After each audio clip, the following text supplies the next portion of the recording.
Hi everyone, welcome to my writing advice channel on YouTube. I'd like to start off with a very simple topic of just putting together some basic guidelines for my fellow writers. In the last 5 years, I have been working towards building a career in fiction writing. I wish I could go back and tweak stuff, things that I wish I could have done differently.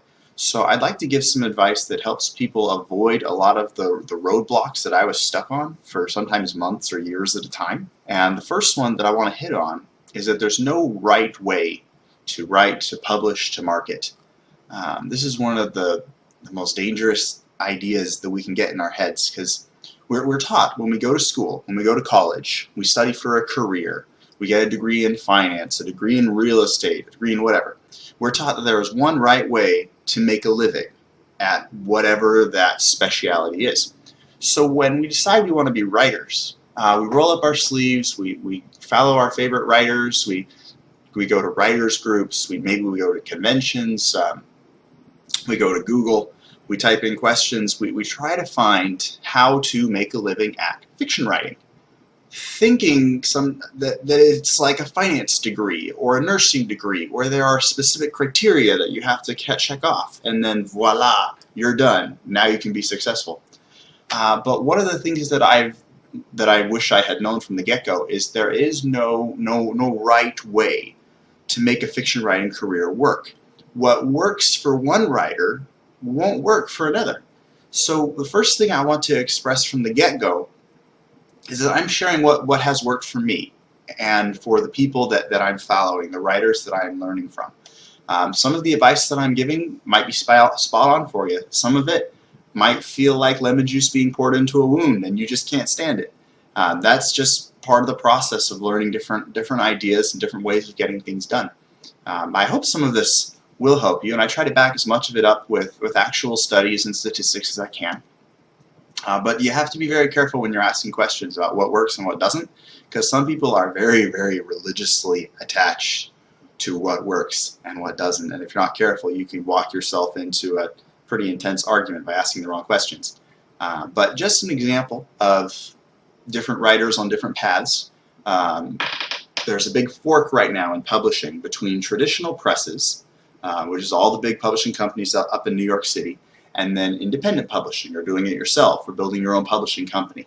Brandon Sanderson is one of the big writers right now that is doing really well in traditional publishing. He's Tor Publishing's Golden Boy right now. I got to see him at a panel up in Worldcon last year. It was fantastic. He definitely knows his fantasy genre. He's a fantasy writer. He's making more money in sales right now than, yeah, a little jealous. Anyway, on the flip side, there's another author called Amanda Hawking, and she was one of the first ones that really made it big in self-publishing, in just getting a friend of hers to do the cover, having another friend do the editing, and then uploading a book to Amazon. She only put it up for 99 cents. I think it was the first book in her Hollow series, but don't quote me on that. I do know she sold over 1 million copies. I know 500,000 of which happened in just 1 month. And if you're doing the math on the 35% royalties from Amazon, she made about 350 grand in 1 month. So independent publishing can work. You want to find the path that really resonates with you, but you also want to be looking to improve. You want to always ask questions. Is there a better way to do this? Can I get more control over my work this way? You have to be really careful, because a lot of I don't know if I want to call them scams, but there are a lot of companies out there that make money teaching writers how to write, how to publish, how to be successful. And it's the same stuff over and over again, just with different window dressing. And a lot of times you're paying them for these services, but you're just in the same cycle and nothing's changing.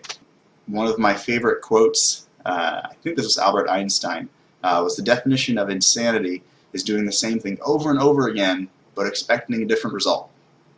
And a lot of times when we get into publishing, you'll meet people that they use the same thing over and over again, and if it works for them, fantastic, but it might not work for you. So that's the first thing I want to get off my chest when we're stepping into my writing advice channel, is what works for me may not work for you. I do my best to back up what I'm doing with research, with statistics, with at least 1 or 2 writers that it's working for. But if you have a different opinion, or if you see something that has worked differently for someone else, feel free to mention it in the comments below. I'll try to address it as quickly as I can. I try to respond within 24 hours. Feel free to subscribe to the channel, obviously, so that you can keep tabs on what's coming along. I'm kind of using this both as a way to instruct other writers, but also as a way as kind of a journal to record the things that I'm learning. So when I go to a convention, when I go to a publishing meeting, I'm going to come back and try and upload some of these videos, some of this information for you guys. So stay tuned. I've got some more videos on the way. I hope you all have a wonderful weekend. It's a Saturday right now for me. I hope you guys are doing great, and I will see you around. Take care. Bye.